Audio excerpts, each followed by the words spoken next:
Hello, everyone. I'm Noah, and welcome to a new episode of Echoes of Noah. I'm so glad you're here. Today's episode is titled Memories, Hope, and the Weight of the Present, with the subtitle Holding On to Hope in the Face of Uncertainty.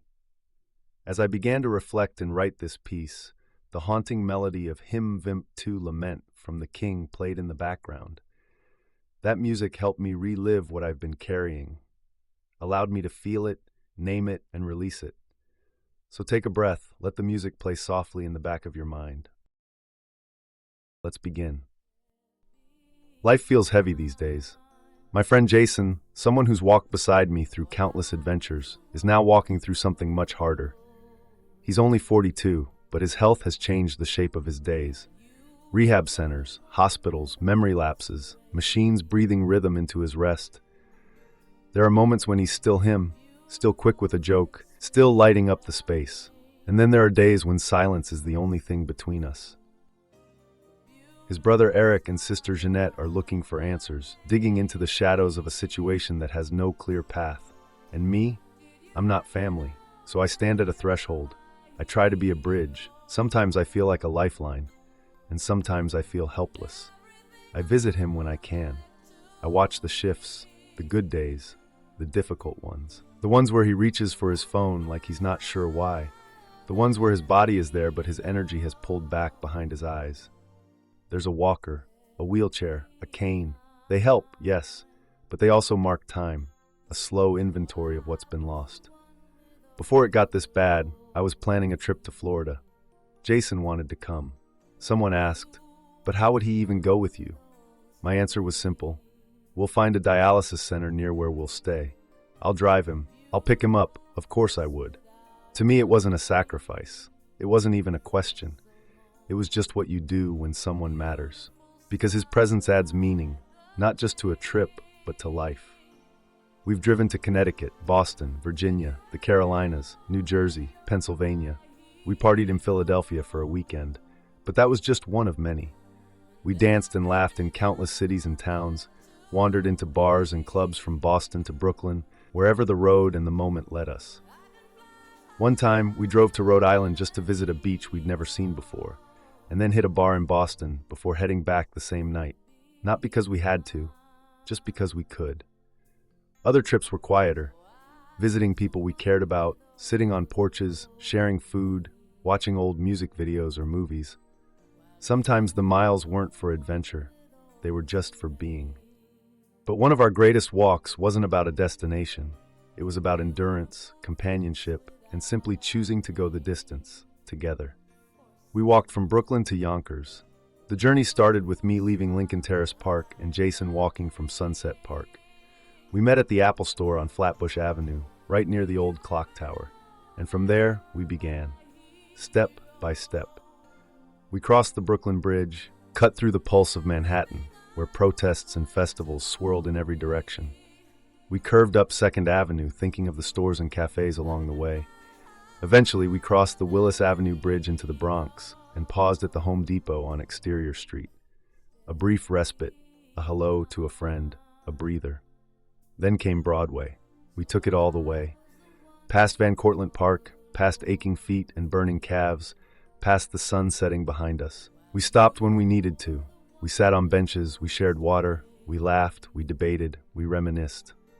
And after hours, far more than the 8 that Google promised, we crossed into Yonkers. A sign told us so.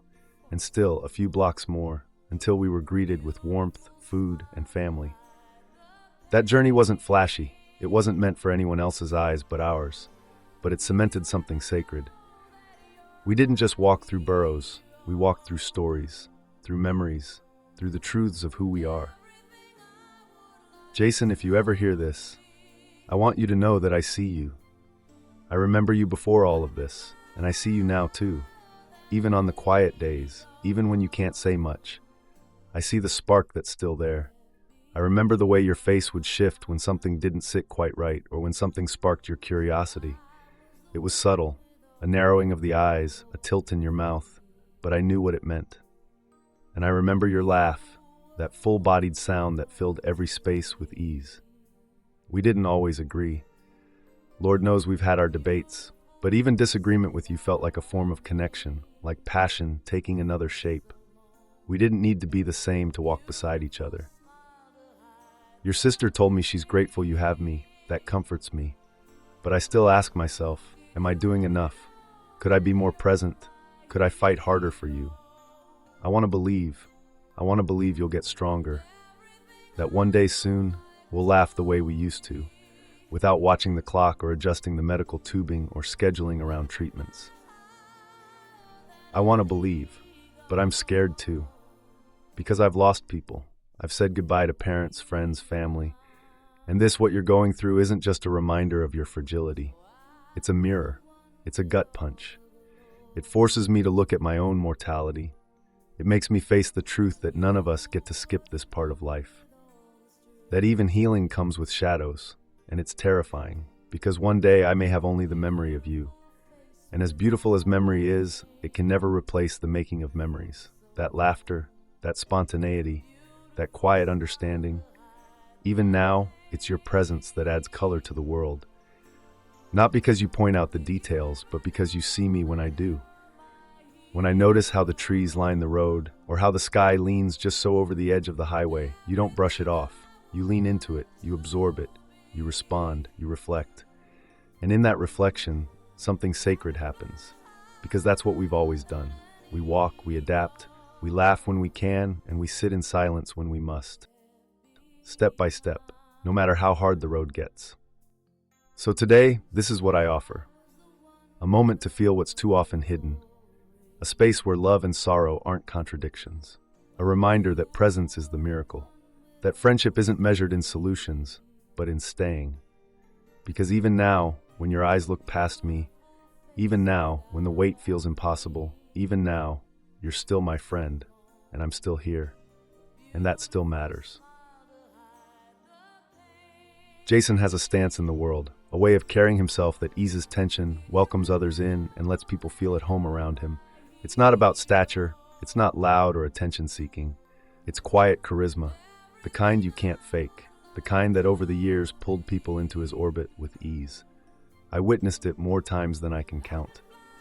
We'd walk into a space, and before I could finish soaking in the atmosphere, Jason had already shifted the energy. People smiled more, laughed louder, relaxed a little. And being beside him didn't dim my light.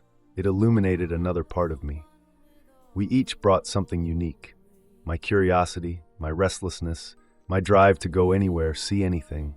His calm, his natural rhythm, his openness. We fed off one another. He said yes when I said let's go. And when we arrived, his presence opened doors I hadn't even thought to knock on. We weren't performing for each other. We were expanding through each other.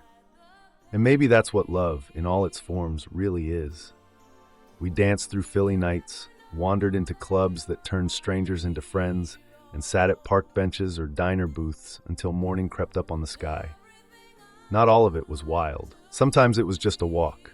A long, late-night walk from Manhattan to Brooklyn. No destination, just movement, just presence. These were not loud memories, but they echo the loudest now. As I wrote this, with that melody still echoing, I was reminded that music gives form to feeling, and friends give form to life. Thank you for listening, thank you for sitting with me, and thank you for honoring someone I love. Until next time, keep listening to the echoes. Be gentle with your hope. In the description of this episode, you'll find a link to the original written piece on Substack, along with a link to the music that carried me as I wrote it. Hymn Mvmt II, Lament from the King. This reflection would not exist without that sound, that sorrow, that sacred resonance. Noah Blake.